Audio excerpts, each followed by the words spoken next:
We met on the job. We're both police officers with the Lynchburg Police Department. I know it was early one morning, we were close to getting off shift, and before we get off we have to go to the gas pumps and put gas in the car for whoever comes on next. And I remember I was sitting over there by myself next to the gas pumps working on paperwork. You know, she comes up, pulls up beside me, rolls her window down, and I'm sitting there, you know, half asleep, ready to go home. And I think the first thing I noticed about her was the big smile she had on her face. I saw him and he looked like a zombie. And my first kind of thought about going to night shift was like, oh gosh, I'm gonna look like that here, you know. Then we actually ended up on the same platoon, which was B platoon. And we worked the same side of the city. We both worked was in the north side.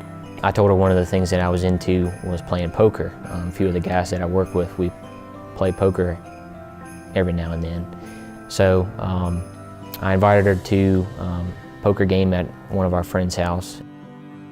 She showed up and we had a good time, and she left early, and as soon as she left, all my buddies were like, you need to, you know, you need to do what you need to do. She's a good girl, she'd be good for you.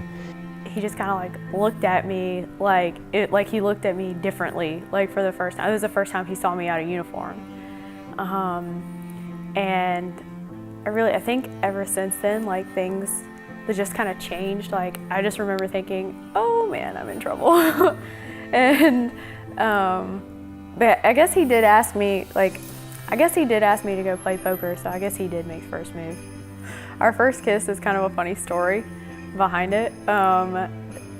He didn't kiss me for like the first couple months, and I just thought it was kind of weird. And like I would come home and my mom like would legit ask me, she's like, did he kiss you yet? Even my dad started asking me like, did he kiss you? And it was like, no. And he had so many like opportunities. We went to the fair and stuff. I was like, okay, he's for sure gonna kiss me on the Ferris wheel. No. But our actual first kiss was in July. I think it was July 6th. And it was at Mango's. I think it was the second time we had went that summer. We went there with a few friends. We had been dating for quite a while, and you know, I still wasn't sure if the time was right. I was kind of giving him those kiss me eyes, you know what I'm saying? And one of my best friends at the time looks at him, he's like, look man, if you don't kiss her, I will. and then he kissed me, yeah. And it was great. I'd been talking to one of my buddies, and you know, I decided, you know, that enough was enough, and it was now or never, and it worked out. Before I asked her to marry her, I first spoke with Chuck, her stepfather, and just sort of asked him to give me his blessing. And I did the same thing with her biological father, Kevin. So I spoke with them and, you know, kind of got some advice from both of them. And then I also had a lot of help from my good friends, Jesse and Tom, who were going to be in the wedding. And it was kind of a spur of the moment thing. It was something that I'd been thinking about, and I had came up with a few different ways of doing it. And you know, I just decided that, you know, tonight was the night. We came up with a plan. We sort of made a fake call for a suspicious person in the park, me being the suspicious person. We didn't call 911.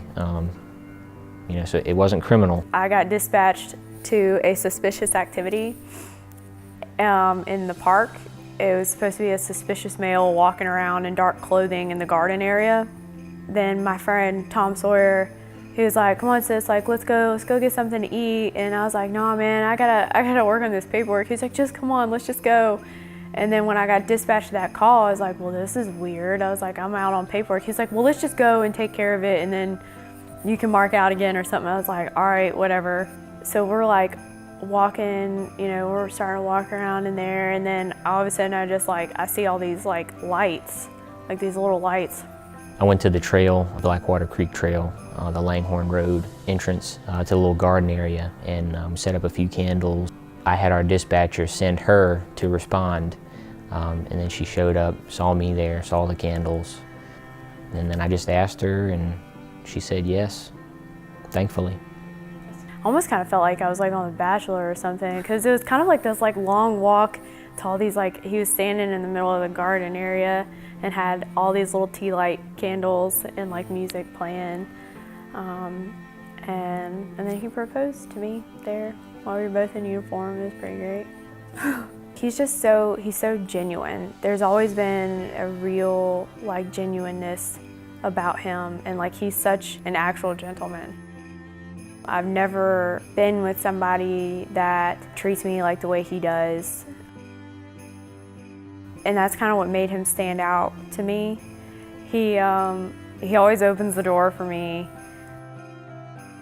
You know, he seems to like care like about, you know, my parents, and like, you know, wanted, you know, to reassure my mom. Like when I went to stay with him at the lake and his friends, he assured my mom, he's like, I'll take care of her and bring her back. Like I'd never had a guy say something like that to my mom. My favorite trait about her is definitely her personality. No matter what, she's always, I don't know, it's hard to describe. She has this quality about her that no matter what's going on, either with her or with me, she always knows how to make me smile, and she always knows how to see the good, you know, the silver lining, I guess. You know, the nature of our job is very stressful, and there's a lot of things that we deal with, but I think overall, you know, she's a strong woman. She's been through a lot with her past and with several things at work, and that's one of the things that I admire about her as well. A lot of like our values are the same. I feel like we were raised very similarly. Like there's a lot I see in him. Like I can see my dad, Chuck, and my brother, and even my grandfather. I can see like a lot of like, they all have kind of the same attributes. And I love my family like a lot, and they're really important to me. So he just kind of seems to like fit right in with us. We have a saying for each other that I'm kind of the calm to her storm. She acts with her emotions, and I'm kind of more of the calming person. Whenever she gets upset or she gets in a ruffle, I have what's called the calming pat, which is a technique that I use to help calm her down. My mom always says he's the calm to my storm. So we balance each other out really well. Like I tend to be a little bit cray, and he's a lot more laid back. And he does this thing like when I get mad, and my mom calls it the calming pat. And like if I start getting in a ruffle, he's just like, he'll just start patting my leg, like, it's okay, honey, like, you know, and I don't know why, but it works. I see ourselves 10 years into our marriage. I think we'd both like to have children at some point by then. If I'm lucky, I'd have a boy and a girl. We both like the mountains and the outdoors and things like that, and I think we're in a good spot. I think we both kind of like want the same things. I mean, we both really we kind of just want a family.